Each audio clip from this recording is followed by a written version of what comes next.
Hello indie game fans, I do like fighting games since there's just something so pure about this genre as a video game, and it's very satisfying to just throw a Hadouken, so despite being rubbish at them, I do have fun, which is the most important part, so here are 10 upcoming indie games to look forward to.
People do love their platform fighters, and a good looking one of these is Rushdown Revolt, currently in an alpha state with a fairly active community and developer.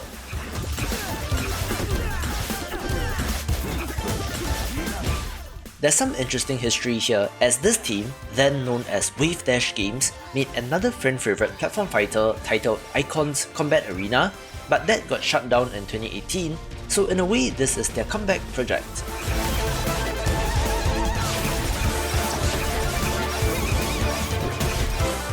I'm not into the scene, but it feels like this developer really loves the platform fighter and is trying to do their best to make an excellent one of these, so I'm wishing them all the best.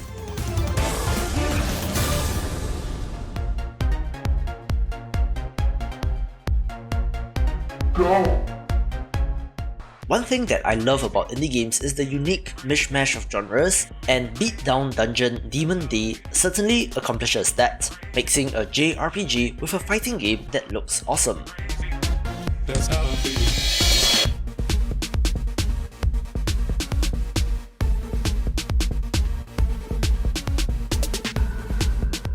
You traverse the world map as you would in one of these, but random encounters change into a fully fledged fighting game with an awesome art style that I love.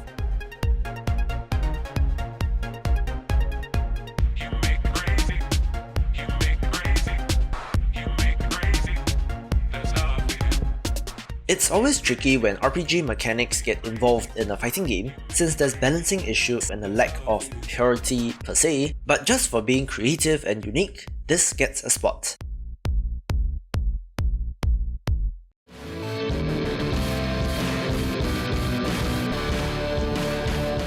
An awesome looking pixel art title is Blazing Strike, and as a fan of the art style, of course I'm intrigued.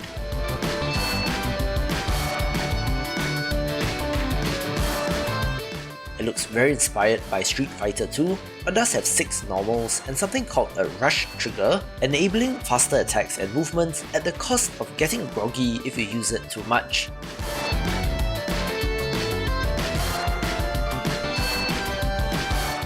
Unfortunately, this did go to Kickstarter in 2019 but was unsuccessful, although this developer appears to still be working on it, so perhaps we'll see it pop up soon.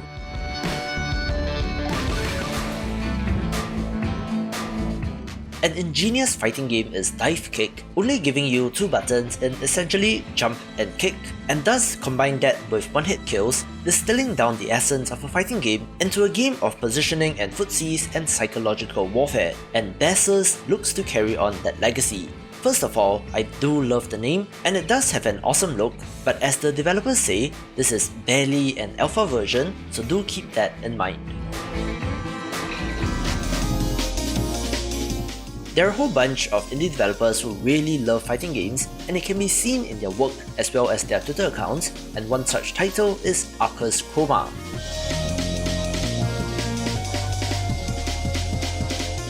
do excuse the training room background in this trailer, with more recent footage really showing off the levels, where I do love the pixel art and animation in this, simply looking fantastic, and this developer seems awesome as well.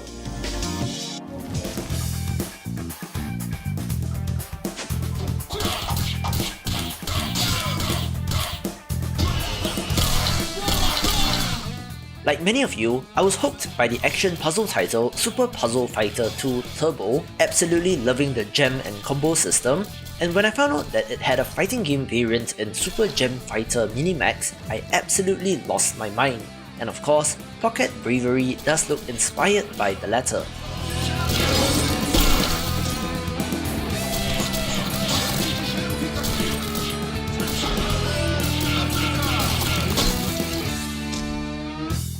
It's also currently in an alpha state with 2 playable characters, but the combo system and animations look fantastic.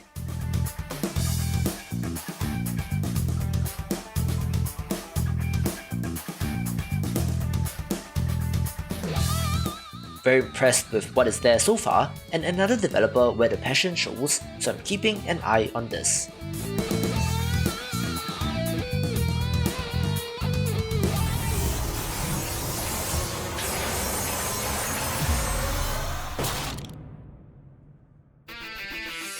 In some ways, Metal Revolution does look to draw from the sadly cancelled Rising Thunder, promising minimalistic controls, deep gameplay, and a cyberpunk robot theme.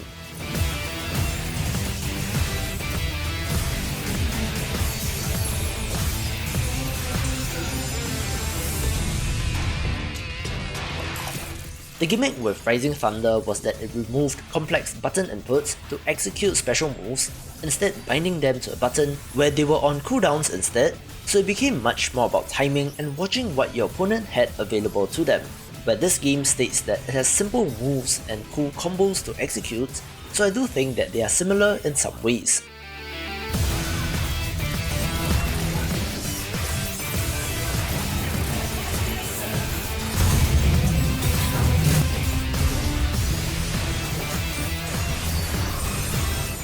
Super stylish as well, and cannot wait for this.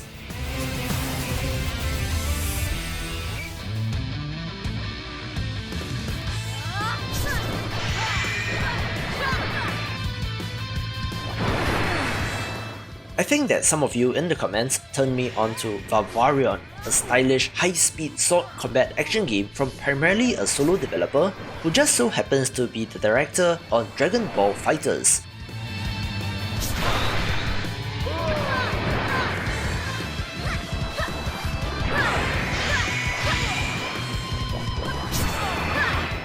This only shows off 4 characters, but is already impressive with the look, but purists may knock me on this since it does have a PvE action combat mode as well.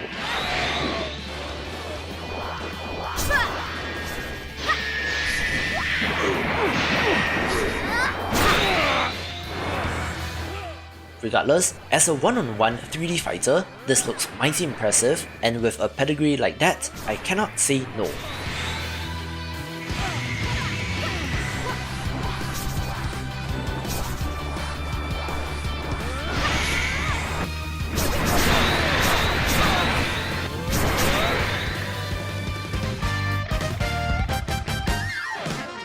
Being an indie game fan, I do love crossovers, with a fighting game being the most natural place for this to occur, so indie Smash Bros. Freemakers gets top billing.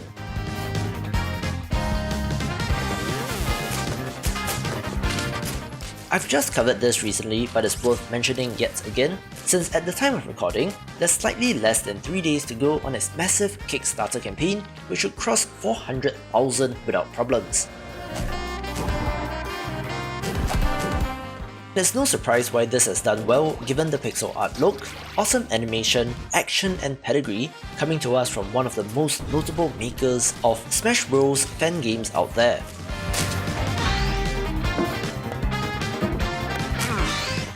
Many of your indie favourites are here with some deep cut picks like Machinarium and I Wanna Be The Guy, with the glaring absence of a certain Pond Knight.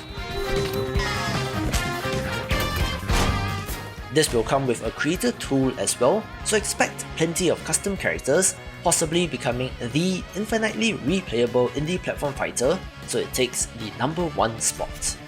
To see more of the big picture, check out these awesome videos, and I will see you after the jump.